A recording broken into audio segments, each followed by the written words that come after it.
Hi friends, welcome back to my channel. ఈ వీడియోలో ఈరోజు ఉన్నటువంటి జాబ్ అప్డేట్స్ పరిశీలిద్దాం ఫ్రెండ్స్. మన ఛానల్ని మొదటిసారిగా చూస్తున్నవారు ఛానల్ని సబ్స్క్రైబ్ చేసుకోండి ఫ్రెండ్స్. మీకు ఎప్పటికప్పుడు మన ఛానల్లో జాబ్ అప్డేట్స్ అందించే ప్రయత్నం చేయడం జరుగుతుంది. ఇక ఈరోజు ఉన్నటువంటి అప్డేట్స్ చూసినట్టయితే మరి గ్రామాల్లోకి మళ్ళీ పాలనాధికారులు రానున్నారని ఇక్కడ మనకు వెలుగులో న్యూస్ రావడం జరిగింది ఫ్రెండ్స్. ఈరోజు 5,000 మంది జీపీఓలకు మరి సీఎం గారు అపాయింట్మెంట్స్ ఆర్డర్స్ ఇవ్వనున్నారు. 5 ఏళ్ల తర్వాత గ్రామాల్లోకి అధికారులు ఇక్కడ 2020లో విఆర్ఓ విఆర్ఏ వ్యవస్థలను రద్దు చేసిన ప్రభుత్వం అంటూ ఇక్కడ ఒక వార్త రావడం జరిగింది. మరి 2020లో గత బీఆర్ఎస్ ప్రభుత్వం విఆర్ఓ విఆర్ఏ వ్యవస్థను రద్దు చేసి మరి వారందరినీ 22,000 మందిని దాదాపు వివిధ డిపార్ట్మెంట్లో అడ్జస్ట్ చేయగా మళ్ళీ విలేజ్లో మరి రికార్డ్స్ కోసం వివిధ రికార్డులు పరిశీలించడానికి 10,954 గ్రామాలు ఉన్నాయి. ఆ విలేజ్లలో మళ్ళీ అధికారులను నియమించడానికి జీపీఓలను వ్యవస్థను ప్రభుత్వం సృష్టించిన సంగతి మనందరికీ తెలిసిన విషయమే. 2 సార్లు వారికి ఎగ్జామ్ పెట్టగా దాదాపు 5,000 మందికి పైగా మరి వారు సెలెక్షన్ కావడం జరిగింది. వారికి ఈరోజు అపాయింట్మెంట్స్ ఆర్డర్స్ ఇవ్వడం జరిగింది. ఇక మిగతా వారికి కూడా మరి రెవెన్యూ డిపార్ట్మెంట్ నుంచే జూనియర్ అసిస్టెంట్లు ఇతర అర్హత ఉన్న సిబ్బందిని ఇన్ఛార్జ్ జీపీఓలుగా ఆయా గ్రామాలకు పంపాలని ప్రభుత్వం భావిస్తున్నది. కానీ నిరుద్యోగులేమో వారిని డైరెక్ట్ అపాయింట్మెంట్స్ ద్వారా, రిక్రూట్మెంట్ ద్వారా, నోటిఫికేషన్ ద్వారా భర్తీ చేయాలని డిమాండ్ చేస్తూ ఉన్నారు. మరి ఆ పోస్టులను ఏ విధంగా భర్తీ చేస్తారో చూడాల్సిన అవసరం ఉంది. మొత్తానికైతే ఈరోజు 5,000 మంది జీపీఓలకు అపాయింట్మెంట్ ఆర్డర్స్ ఇవ్వనున్నారని ఇక్కడ వార్త రావడం జరిగింది ఫ్రెండ్స్. ఇక నెక్స్ట్, నేడు జీపీఓలకు అపాయింట్మెంట్ ఆర్డర్స్ అందజేయనున్న సీఎం రేవంత్ రెడ్డి 2 విడతల్లో రాత పరీక్ష 5,106 మంది ఎంపిక. ఇక నుంచి గ్రామస్థాయి వరకు రెవెన్యూ సేవలు ఎన్నికల్లో ఇచ్చిన హామీని నిలబెట్టుకున్నాం రెవెన్యూ శాఖ మంత్రి పొంగులేటి అంటూ ఇక్కడ మనకు దిశ పేపర్లో ఇవ్వడం జరిగింది ఫ్రెండ్స్. ఇక నేడు జీపీఓలకు అపాయింట్మెంట్ ఆర్డర్స్ మంత్రి పొంగులేటి వెల్లడి నమస్తే తెలంగాణలో ఇవ్వడం జరిగింది. ఇక ప్రధానంగా అశోక్ నగర్ ఖాళీ అంటూ నమస్తే తెలంగాణలో నోటిఫికేషన్ లేక నిరుద్యోగులు నైరాశ్యంతో మరి గ్రామాల బాట పట్టినట్టు అశోక్ నగర్లో ఏ వీధి చూసినా, మరి సెంట్రల్ లైబ్రరీ చూసినా, అశోక్ నగర్లో ఉన్నటువంటి చిక్కడపల్లి లైబ్రరీలో మరి పూర్తిగా నిశ్శబ్ద వాతావరణం నిరుద్యోగులు లేక ఏర్పడింది. అదేవిధంగా మరి వివిధ బుక్ షాపులు అయితేనేమి, ఇక టిఫిన్ సెంటర్లు, మెస్లు, అదేవిధంగా జ్యూస్ సెంటర్లు, టీ స్టాళ్ళు అన్నీ కూడా వెలబెలబోయాయి.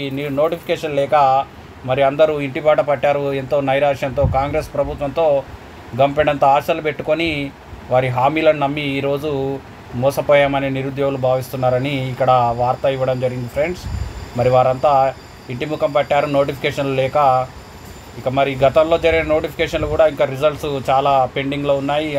ఇప్పట్లో కూడా వచ్చే అది అవకాశాలు కూడా ఏమాత్రం కనిపించడం లేదు. కొత్త నోటిఫికేషన్లు అయితే మరి ఎప్పుడు వస్తాయో తెలియదు. ఇక నెక్స్ట్ వార్త చూసినట్టయితే మున్సిపల్లో పంచాయతీ అధికారుల తిష్ట, కమిషనర్ల పోస్టుల్లో ఎంపీడీఓలు. మున్సిపల్ కమిషనర్ పోస్టులలో మరి ఎంపీడీఓలు, ఎంపీడీఓ నుంచి ప్రమోషన్ పొందిన సీఈఓలు, జెడ్పీ సీఈఓలు వాళ్ళంతా మున్సిపల్ కమిషనర్లుగా మరి ఆయా స్థానాల్లో డిప్యుటేషన్పై పనిచేస్తున్నారట. దీనిపైన మున్సిపల్ డిపార్ట్మెంటు తీవ్రమైనటువంటి ఆగ్రహం వ్యక్తం చేస్తున్నట్టు వార్త రావడం జరిగింది ఫ్రెండ్స్. ఇక సెలక్షన్ గ్రేడ్ మున్సిపాలిటీలలో జనరల్గా మున్సిపల్ కమిషనర్లు ఉండాల్సి ఉండగా అక్కడ ఐఏఎస్ అధికారులు తిష్ట వేశారని, మరి రానున్న త్వరలో గ్రూప్ 1 నుంచి త్వరలో మరికొంతమంది మున్సిపల్ కమిషనర్లు రానున్నారు. వీళ్ళంతా చాలామంది మున్సిపల్ కమిషనర్లు పోస్టింగ్ లేక ఖాళీగా ఉన్నట్టు ఇక్కడ వార్త ఇవ్వడం జరిగింది ఫ్రెండ్స్. మున్సిపల్ శాఖలో పంచాయతీ అధికారులు తిష్ట వేశారు. రాష్ట్ర వ్యాప్తంగా చాలా మున్సిపాలిటీలలో కమిషనర్లుగా ఎంపీడీఓలు విధులు నిర్వహిస్తున్నారు. మున్సిపాలిటీలు, కార్పొరేషన్లకు సరిపోని కమిషనర్లు ఉన్నప్పటికీ ఎంపీడీఓలు, డిప్యూటీ సీఈఓలు, సీఈఓ క్యాడర్ అధికారులు ఆ బాధ్యతలో ఉండటం పైన మున్సిపల్ అధికారులు గుర్రుగా ఉన్నారు. అధికారులు లేనప్పుడు పోస్టింగ్ ఇస్తే ఎవరు అభ్యంతరం చెప్పరని, కమిషనర్లు ఉన్నప్పటికీ పంచాయతీరాజ్ శాఖకు చెందినటువంటి ఎంపీడీఓలను కమిషనర్లుగా నియమించడం ఏంటని ప్రశ్నిస్తూ ఉన్నారు. మరి ఇక్కడ ఈ వార్త రావడం జరిగింది ఫ్రెండ్స్. ఇక నెక్స్ట్ చూసినట్టయితే ఉస్మానియా 53, SCU 26 విద్యాసంస్థలకు ర్యాంకులు ప్రకటించిన NIRF 12th ప్లేస్లో హైదరాబాద్ IIT. ఇక 12వ ర్యాంకులో హైదరాబాద్ IIT దేశంలోని విద్యాసంస్థలకు ప్రతి ఏడాది ర్యాంకులను ప్రకటిస్తున్న నేషనల్ ఇన్స్టిట్యూషనల్ ర్యాంకింగ్ ఫ్రేమ్వర్క్ ఈ ఏడాది 2025కి సంబంధించి ర్యాంకులను ప్రకటించింది.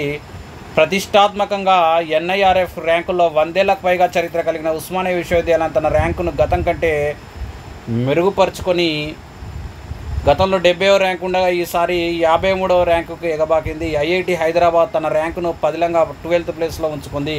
ఇక హెచ్సియు పొజిషన్ ర్యాంకు 26కు పడిపోయింది. ఇగో వరుసగా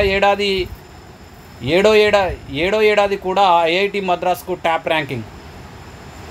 ఐఐటి మద్రాస్కు వరుసగా 7వ సంవత్సరంలో కూడా నేషనల్ ఇన్స్టిట్యూషనల్ ర్యాంకింగ్ ఫ్రేమ్వర్క్లో అగ్రస్థానంలో నిలబడింది.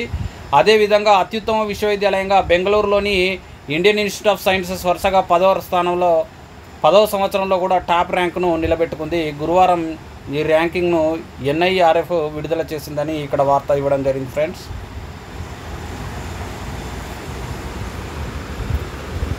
భర్తీ కాని జాయింట్ కమిషనర్ పోస్టులు, జూనియర్ అధికారులతో హవా.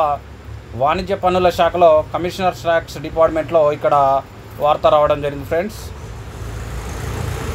కమర్షియల్ ట్యాక్స్ డిపార్ట్మెంట్లోని జాయింట్ కమిషనర్ పోస్టులు 4 ఖాళీగా ఉన్నా వాటిని భర్తీ చేయకుండా జూనియర్ అధికారులతో నెట్టుకొస్తున్నారని వార్త ఇవ్వడం జరిగింది. దీనిపై ఇప్పటికే కమర్షియల్ ట్యాక్స్లో పనిచేస్తున్నటువంటి సీనియర్ అధికారులు ప్రభుత్వానికి ఫిర్యాదు చేయడం విశేషం. అయితే ఈ పోస్టులు కూడా 2 SC 2 STలకు చెందినవి కావడం గమనార్హం. సీనియారిటీకి సంబంధించి డిపిసి జరిగి 7 నెలల పదోన్నతులతో పాటు పోస్టింగ్ ఇవ్వడం లేదని 4 ప్రభుత్వానికి ఫిర్యాదు చేశారు.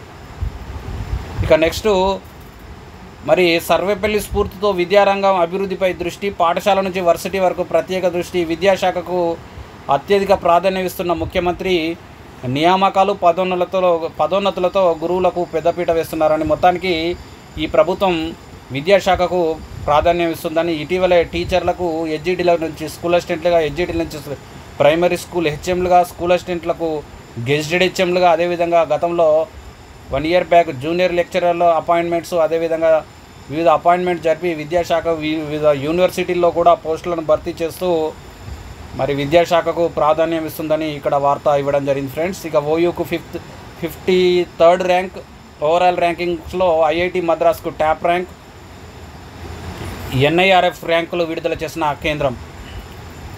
ఇక టీచర్లకు బోధనేతర కొలువులు ఇచ్చేందుకు మరి న్యాయశాఖను సంప్రదించిందట. మా వెస్ట్ బెంగాల్ చీఫ్ మినిస్టర్ 2016 రిక్రూట్మెంట్లో అవకతవకలకు పాల్పడి ఉద్యోగాలు కోల్పోయిన వారికి అభయం. పశ్చిమ బెంగాల్ స్కూల్ సర్వీస్ కమిషన్ 2016లో నిర్వహించినటువంటి ఉపాధ్యాయ నియామక పరీక్షల్లో అవకతవకలకు పాల్పడి ఉద్యోగాల్లో చేరిన వారు ఇటీవల సుప్రీంకోర్టు తీర్పుతో ఉద్యోగాలు కోల్పోయారు. అటువంటి వారిని బోధనేతరుల కోరుల్లో నియమించడానికి న్యాయపరమైన అవకాశాలు పరిశీలిస్తున్నామని పశ్చిమ బెంగాల్ ముఖ్యమంత్రి మమతా బెనర్జీ తెలిపారు. వారు ఇప్పటికే చాలా ఏళ్ల పాటు పాఠాలను బోధించారు, కానీ ఇప్పుడు అనర్హులుగా తేలారు. వారి విషయంలో న్యాయ నిపుణులను సంప్రదిస్తున్నాము. వారిని గ్రూప్ సి, గ్రూప్ డి పోస్టుల్లో నియమించే విషయంలో న్యాయ పరిష్కారం కోసం చూస్తున్నామని మరి మమత వెల్లడించినట్టుగా వార్త రావడం జరిగింది. ఫ్రెండ్స్, ఇది ఈరోజు ఉన్నటువంటి అప్డేట్స్. నెక్స్ట్ అప్డేట్స్తో మళ్ళీ కలుద్దాం. ఫ్రెండ్స్, మన ఛానల్ని సబ్స్క్రైబ్ చేసుకొని సపోర్ట్ చేస్తారని ఆశిస్తూ మీ జీబీఆర్.